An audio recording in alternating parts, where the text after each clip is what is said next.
নমস্কার, আপনারা দেখছেন সময় কলকাতা। এই মুহূর্তে খেলা হবে, নিয়ে রয়েছে আমি সৈকত। চোখ রাখবো খেলার খবরের দিকে। গত 28 সেপ্টেম্বর এশিয়া কাপ ফাইনালে ভারত বনাম পাকিস্তানের বিতর্ক আজও থামেনি। ভারত টুর্নামেন্টে জিতলেও তাদের কোনো ট্রফি দেয়নি এশিয়ান ক্রিকেট কাউন্সিলের প্রধান মহসিন নকভি। যদিও চাপের মুখে পড়ে ভারতকে অভিনন্দন জানিয়েছিলেন তিনি। বিসিসিআইয়ের তরফ থেকে নকভিকে আনুষ্ঠানিক ইমেলও করা হয়েছিল। সেখানে বলা হয়েছিল দ্রুত এশিয়া কাপের ট্রফিটি ভারতে ফেরত পাঠানোর ব্যবস্থা করা হোক, না হলে বিষয়টা আইসিসিতে করাবে। এসবের মাঝেই এবার এই বিতর্কে বিসিসিআইয়ের পাশে দাঁড়ালো এশিয়ান আরও দুই দেশ, শ্রীলঙ্কা ও আফগানিস্তান। ভারতের সমর্থনে তারা ভারতের জন্য ট্রফির দাবি করে চিঠি দিয়েছেন পাক প্রধানমন্ত্রী নকভিকে। ফলে স্বাভাবিকভাবেই যে চাপের মুখে পড়েছেন এশিয়ান ক্রিকেট কাউন্সিলের প্রধান, সে কথা বলার অপেক্ষা রাখে না। কিন্তু ট্রফি কি ফেরত দেবেন নকভি? জানা গিয়েছে নভেম্বরের প্রথম সপ্তাহে দুবাইয়ে একটি অনুষ্ঠানের আয়োজন করে ভারতের কোনো ক্রিকেটারের হাতে ট্রফি তুলে দেবেন তিনি। সেজন্য ভারতের কোনো একজন ক্রিকেটারকে উপস্থিত থাকতেই হবে, নইলে ট্রফি দেওয়া হবে না। প্রসঙ্গত, এশিয়া কাপের ফাইনালের দিন 28 সেপ্টেম্বর ভারতের ক্রিকেটাররা পাকিস্তানি হিসেবেই এসিসির সভাপতির হাত থেকে ট্রফি ও মেডেল গ্রহণ করেনি। ফলে চ্যাম্পিয়ন ট্রফি এবং মেডেল মাঠে না নিয়েই তারা হোটেলের রুমে পৌঁছে দেওয়ার ব্যবস্থা করা হয় তাদেরকে।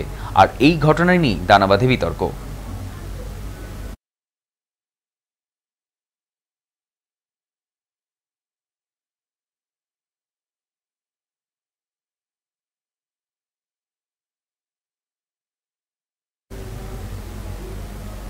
ইংল্যান্ড সফরে তার জায়গা হয়নি। আশা করেছিলেন অন্তত ঘরের মাঠে সুযোগ পাবেন সরফরাজ খান। এমনকি দক্ষিণ আফ্রিকার বিরুদ্ধে টেস্টের আগে ভারতীয় এ দলেও নেই এই মুম্বাইয়ের ব্যাটার। আগামী 14 নভেম্বর থেকে কলকাতার ইডেন গার্ডেন্সে শুরু হচ্ছে ভারত সাউথ আফ্রিকার প্রথম ইনিংসের টেস্ট সিরিজ। তার আগে প্রোটিয়ারদের বিরুদ্ধে দুটি 4 দিনের অনুশীলন ম্যাচের আয়োজন করা হয়েছে। অধিনায়ক হয়েছেন চোট সারিয়ে ফেরা ঋষভ পন্ত। এমনকি রঞ্জি ট্রফিতে ভালো ফল করেও ডাক পাননি এই পেসার। এর আগেও মোহাম্মদ সামিকে নিয়েও সমানভাবে কথা উঠেছিল। সামি তার নিজের ইউটিউব চ্যানেলে জানিয়েছিলেন তিনি ভারতীয় ক্রিকেট বোর্ডের ওপর আস্থা রাখেন এবং তিনি দলের সিদ্ধান্তকে মান্যতা দেন। ভারতের টেস্ট দলে ওয়াশিংটন সুন্দর, রবীন্দ্র জাদেজা, নীতিশ রেড্ডিরা রয়েছেন, যার শেষে দিকে ব্যাট করতে পারেন। ক্রিকেট বোর্ডের এহেন সিদ্ধান্তকে মান্যতা দিতে নারাজ AIMIM এর প্রধান আসাউদ্দিন ওয়াইস। ইতিমধ্যেই এই বিষয়ে সুর চড়াচ্ছেন তিনি।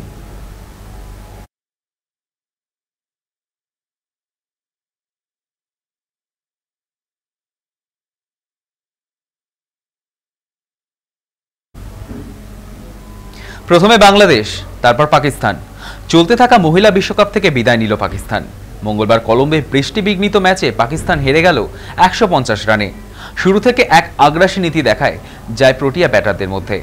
ক্যাপ্টেন লরা ওভারবার্ট 82 বলে 90, সুনে লুইস 61 ও মারিনেজ 68 রান করেন। মোট 40 ওভারে 312 রান করে দক্ষিণ আফ্রিকা। জবাব দিতে কামব্যাক করতে চায় পাকিস্তান। ডিএলএস পদ্ধতিতে 20 ওভারে লক্ষ্য দাঁড়ায় 234, কিন্তু পাকিস্তানে সেটা অর্জন করতে পারেনি। 7 উইকেটে মাত্র 83 রানে থেমে যায় তাদের ইনিংস। 150 রানে ম্যাচে হেরে যায় পাকিস্তান।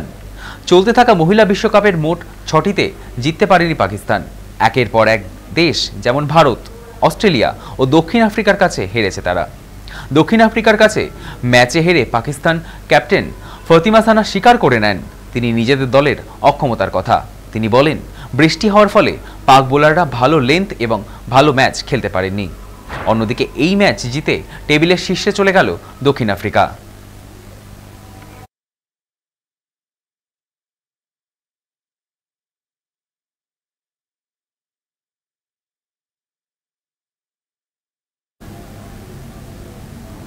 চ্যাম্পিয়ন্স লিগে বড় জয় পেল বার্সেলোনা। অলিম্পিয়াকোসের বিরুদ্ধে 6-1 জয় পেয়েছে কাতালান ক্লাবটি। অনবদ্য ফুটবলার হিসেবে দিলেন মার্কস রাশফোর্ড। দূরপাল্লার শটে জোড়া গোল করেন তিনি। যদিও চোটের কারণে টিমে ছিলেন রবার্ট লেভানডস্কি এবং রাফিনিয়া, দানি ওমারেরা। গাভিও লম্বা সময়ের জন্য ছিটকে গিয়েছেন, তবে তাদের অভাব বুঝিয়ে দিলেন না চোট কাটিয়ে ফেরা ফেরমিন লোপেজ। 22 বছর বয়সী এই অ্যান্টিক মিডফিল্ডার হ্যাট্রিক গড়ে তোলেন অন্যান্য কীর্তিতে। বার্সার ইতিহাসে লোপেজই প্রথম স্প্যানিশ ফুটবলার যিনি চ্যাম্পিয়ন্স লিগের এক ম্যাচে 3 গোল করলেন। আর একটি গোল উদীয়মান তারকা ল্যামিনে ইয়ামালের।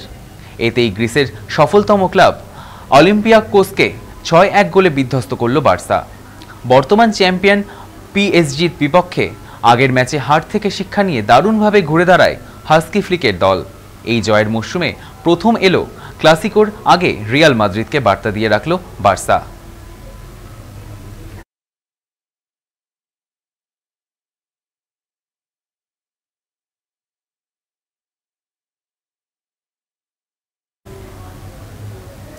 ঝুলিতে রয়েছে অলিম্পিক্সের 2টি পদক, পাশাপাশি একাধিক ইভেন্টেও সাফল্য পেয়েছেন। এবার ভারতের সোনার সন্তানের মুকুটে যুক্ত হলো নয়া পালক। ভারতীয় সেনার কর্নেল পদে যুক্ত হতে চলেছেন নীরাজ চোপড়া। অলিম্পিক্সে দেশকে সাফল্য এনে দেওয়ার জন্য তাকে এই সাম্মানিক পদ দেওয়া হলো। বুধবার দিল্লিতে প্রতিরক্ষামন্ত্রী রাজনাথ সিং এবং chief of army staff general Upendra দ্বিবেদীর উপস্থিতিতে তাকে এই দেওয়া হয় সাম্মানিক পদটি। 2016 সালে নীরাজ ভারতীয় সেনায় যোগ দেন। এরপর তিনি নায়েব সুবেদার হিসেবে জুনিয়র কমিশনের অফিসে যোগ দেন। 2021 সালে তাকে সুবেদার পদে উন্নীত করা হয়। এর পাশাপাশি তিনি জ্যাভেলিনও খেলেন। জ্যাভেলিনে তিনি প্রথম বড় সাফল্য পান 2020 সালে, টোকিও অলিম্পিক্সে সোনা জেতেন।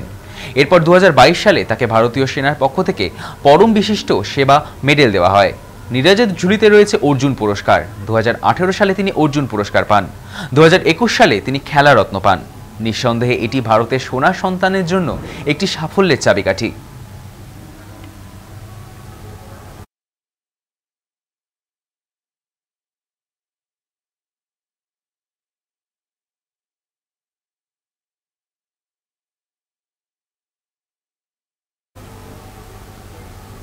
খেলা হবে এখনকার মতো এ পর্যন্তই। দেখতে থাকুন সময় কলকাতা, সময় বলবে সময়ের কথা।